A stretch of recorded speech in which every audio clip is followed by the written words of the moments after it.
Ada juga dari saudara-saudara kita itu kenapa sangat kayak alergi banget ketika mendengar kata-kata Malaysia maju, Malaysia gini tuh kayak alergi gitu. Kadang gitu.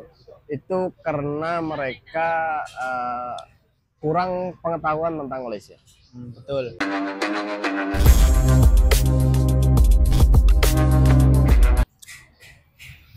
Waalaikum belum. Assalamualaikum warahmatullahi wabarakatuh. Jumpa lagi bersama saya Iki dan ini Romlia Mas Pratama. Oke Rek, di video kali ini Mas Iki akan curhat saling curhat ya kepada Romlia Pratama. Iya, tadi Romlia Pratama sudah curhat, sekarang giliran Mas Iki akan curhat kepada Romlia Pratama gitu. Biasa tentang diskusi ya Mas ya. Iya, tentang diskusi. Ya, tentang pengalaman kita. Cari wong Jawa rembukan. Rembukan gitu ya. Oke Mas, saya akan bertanya-tanya kepada sampean. Iya, mau tanya apa? Iya. Aduh, saya kalau sama Mas Romli selalu ketawa ya. Iya. Karena ketawa kita tuh sebenarnya kita tuh di sini ingin menceritakan pengalaman kita saat bekerja di Malaysia. Iya. Tentang ada faktanya, tentang ada apa? Tentang fakta-fakta di Malaysia Iya, gitu. iya. Jadi saya mau bertanya kepada sampean Mas, kenapa sih netizen kita itu netizen daripada Indonesia ataupun netizen daripada Konoha kok segitu apa namanya ya, agresifnya saat kita membuat konten tentang Malaysia? Ya, terkadang kan mereka itu belum tahu sesungguhnya keadaan di sini. Oke. Kadang gitu. Kadang gitu ya cuman mereka tuh sudah diberitakan hoak-hoak. Banyak mendengar dan melihat berita yang nggak benar, betul. Berita yang bohong, ya hoak lah gitu. Yang menimbulkan netizen kita itu semakin benci gitu ya? Iya, kebanyakan gitu. Kebanyakan gitu ya. Dan ada juga dari saudara-saudara kita itu kenapa sangat kayak alergi banget ketika mendengar kata-kata Malaysia maju, Malaysia gini tuh kayak alergi gitu. Kadang gitu. Itu karena mereka kurang pengetahuan tentang Malaysia. Betul. Padahal kita ini sebenarnya Indonesia dan Malaysia ini saling membutuhkan. Saling membutuhkan. Kita itu abang adik ya. Ya saling membutuhkan. Iya. Seperti contohnya ya, seperti kita ini udah. Ya. Seperti kita ini berada di sini, kita kan butuh dengan Malaysia. Ya, butuh banget gitu. Iya. Dan untuk menghidupi keluarga kita yang berada di kampung. Iya, dan Indonesia pun sebenarnya butuh dengan Malaysia.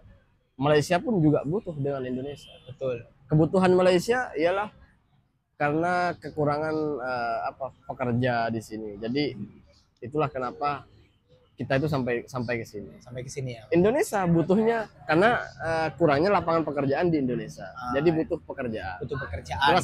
Kita tuh sampai ke sini. Ini contoh kecil. Iya. Tapi pandangan netizen kita tuh selalu disebutnya pengkhianat.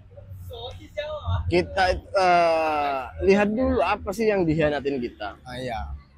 Oke, kalau kita memang benar-benar pengkhianat, ngapain kita balik ke kampung? Nah, betul. Yang perlu diketahui ialah kita ini salah satu penyumbang devisa terbesar kedua di Indonesia. Di Indonesia ya. Jadi APBN negara itu banyak yang dapat dari devisa kita. Devisa kita ya. Gitu. Betul. Biasanya orang-orang yang ngomong kayak gitu itu nggak pernah merasakan seperti kita berada di negara orang. Iya, sebenarnya. Nggak pernah merantau, cuma di dalam gua lah. Iya, di Gua Hiro. Ya di rumahnya aja. Di rumahnya aja gitu. Iya. Nggak pernah merantau. Oke Mas, ini permasalahannya tentang netizen kita udah kelar ya. Kemarin, semalam ya kalau nggak salah ya. Saya baru tahu tadi sampean DM saya ataupun WhatsApp saya bilang sampean ini agak kecewa dan agak sedih juga ya. Karena sedih apa ini? Bukan sedih karena apa ya? Bukan karena sedih karena kita. Karena timnas kita itu kalah. Oh iya. Karena kalahnya tuh sama Malaysia. Dan Biasanya netizen-netizen kita tuh nggak terima kalau timnas Indonesia tuh kalahnya dengan Malaysia. oh iya. Itu akan bisa menimbulkan pergaduhan. Gini. Padahal kan cuma main bola ya. Kedua-dua negara ini sebenarnya sama. Sama ya. Orang kita pun sebenarnya gini, nggak apa-apa kalah dengan negara lain, yang penting nggak kalah dengan Malaysia. Oh, ya, Sama. ya. Sama juga. Orang Malaysia pun juga bilang gitu, nggak apa-apa kalah dengan negara lain, yang penting jangan kalah dengan Indonesia. Ya, Sama juga. Sama juga. Tetapi gini, Ah. gua tuh sebenarnya dari pembentukan timnas yang dibawa ke Thailand ini, kan tuan rumah Thailand ke AFF ini, aku tuh udah ngomong sama teman-teman lah pokoknya, udah ngomong bahwa timnas nih nggak solid, nggak bagus gitu. Nggak bagus kayak dulu. Bukan nggak bagus kayak dulu. Timnas waktu yang dibawa sekarang ini, yang waktu Piala AFF ini bakalan kalah, aku bilang gitu. Nah, temenku tuh bilang gini, kok bisa gitu? Karena komposisi pemainnya itu bukan komposisi yang biasa diturunkan oleh pelatih Sintayong. Jadi pemain-pemainnya itu pemain-pemain yang jarang sekali dibawa oleh pelatih Sintayong untuk turnamen-turnamen di luar negara. Negara ya. Iya, itu kenapa aku tuh udah bilang dari jauh-jauh hari kalau Indonesia bakal kalah. Bakal kalah. Iya, bakal kalah. Tapi sampean nih saya tanya dulu, sampean kan kerja di Malaysia, negara sampean Indonesia. Sebenarnya sampean dukung mana? Kok kebanyakan sampean bajunya nih ada dua. Saya lihat baju sampean. Malaysia ada dua bajunya, Indonesia ada dua bajunya. Iya, karena aku sekarang kalau masalah dukungan timnas ketika main dengan Malaysia, saya tetap timnas. Saya tetap timnas. Tetapi waktu itu kenapa aku tuh bisa dapat punya baju Malaysia, karena pada waktu itu Piala AFF Senior di Bukit Jalil, Indonesia itu udah kalah duluan dan nggak masuk ke udah pulang gitu lah. Ya udah kalah dari udah kalah dengan Vietnam, dengan Thailand waktu itu. Sedangkan Malaysia itu melaju ke semifinal. Jadi negaraku udah nggak masuk ke semifinal. Jadi aku tuh support Malaysia ya. Karena aku sekarang berada di Malaysia. Gitu. Ya seperti aku bilang tadi, kita itu saling membutuhkan. Nah iya itu. Iya. Jadi sampean kok bisa sampai punya dua, itu gimana ceritanya Mas? Iya kan waktu aku saja nggak punya ini. Kan 2 kali pertandingan. Pertamanya lawan Myanmar, habis itu lawan Thailand. Iya. Yang waktu lawan Myanmar itu aku tuh beli 1. Iya. Kebetulan kerjaku tuh di Puchong sana waktu yang lawan Thailand. Oke. Jadi mau pulang dulu, waktu itu nggak bawa baju yang dibeli pas waktu main Myanmar. Jadi mau pulang dulu kejauhan, takut kehabisan tiket. Jadi terus belilah gitu. Beli lagi. Jadi itulah dapat 2. Dapat 2 ya. Iya. Oke. Gini Mas ya, lagi ya saya bertanya sebenarnya. Iya. Alasannya Indonesia bisa kalah ke Malaysia nih apa? Apakah Malaysia ini menurunkan pemain-pemain terbaiknya di waktu itu? Karena saya jujur ya, saya nggak lihat, dengar beritanya sampai SMS. Nggak nonton gitu ya? Nggak nonton gitu loh. Iya. Dari awal gue tuh udah bilang sama teman-teman, bahkan di TikTokku udah bilang bahwa Indonesia tuh bakal kalah. Iya. Karena komposisi pemain-pemain yang dibawa oleh pelatih Sintayong itu ialah pemain-pemain yang jarang sekali, yang bahkan ada juga yang nggak pernah dipakai di turnamen-turnamen luar negara. Iya. Tapi kalau pemainnya Malaysia, kalau pemain Malaysia sebenarnya ya pemain-pemainnya hampir mayoritas pemain terbaiknya. Untuk B23 ya. U23. Iya. Dan untuk Indonesia sendiri, kenapa nggak bisa bawa pemain terbaiknya? Karena turnamen ini, Piala AFF ini nggak masuk jadwal FIFA.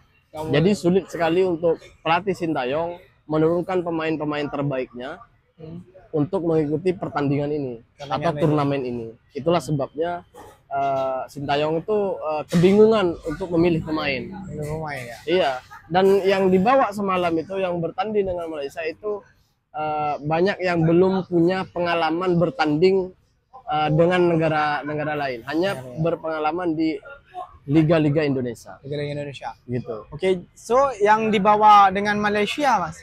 Yang dibawa Malaysia itu ya sama sebenarnya, cuman pemain-pemain yang dibawa oleh pelatih Malaysia itu punya pengalaman, ya banyak yang punya pengalaman bermain dengan di luar negara gitu. Di luar negara. Iya, maksudnya turnamen-turnamen luar negara seperti SEA Games. SEA Games. Seperti kemarin kan ada SEA Games. Ya. Sukan SEA lah kalau orang Malaysia. Itu juga dibawa juga, dan juga ada tambahan pemain baru.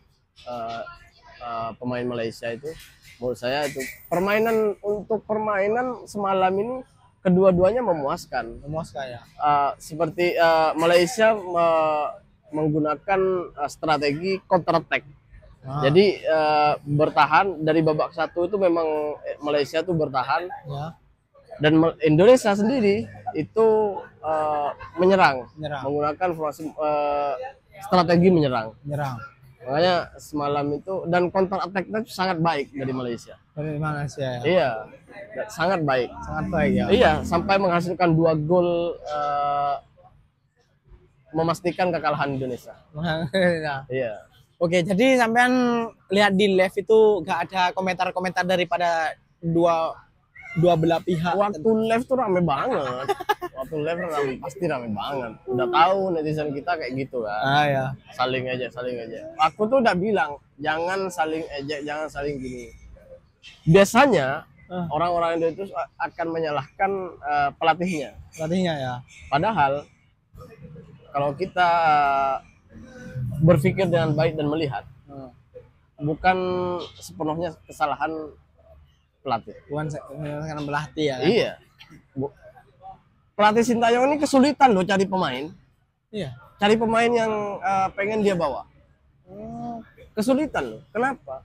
Karena banyak dari pelatih klub Indonesia Liga 1 itu nggak memberikan izin pemainnya untuk ikut timnas.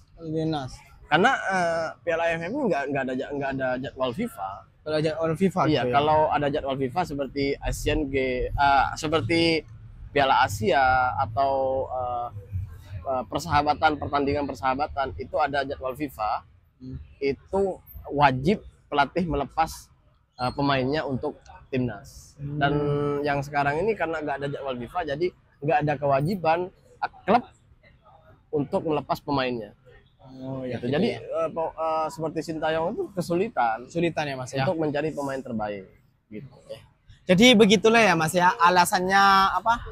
Indonesia kalah dengan Malaysia. Iya. Tapi buat kalian semua gak usah bergaduh, ini cuma bola. Iya. Kalah menang itu udah biasa. Kita hanya rival 90 menit di lapangan, selebihnya kita adalah saudara serumpun. Saudara serumpun. Nah, kalian kalau habis bertanding itu, kalau kalian sesama supporter ya, dari Malaysia maupun dari Indonesia, habis bertanding kalian duduk kayak gini ngopi. Iya, ngopi. Kita tuh saling membutuhkan guys. Saling membutuhkan guys. Jadi gak usah gaduh lah. Gak usah gaduh. Lebih baik kalian pesan roti canai, makan biar kenyang, oke? Mantap. Oke Re, kayak gitu Re, bincang-bincang kali ini ya Re ya. Jadi gak usah lama-lama. Itulah penjelasan kenapa Indonesia kalah dengan Malaysia. Ini persepsi saya aja. Persepsi ya. Dari beliau, dari Romlia pertama aja ya. Dan segitu juga ya Mas ya. Oke, kita pamit dulu ya Mas ya. Iya, pamit ya. Oke. Wassalamualaikum warahmatullahi wabarakatuh. Jumpa lagi kita di next video. Bye bye.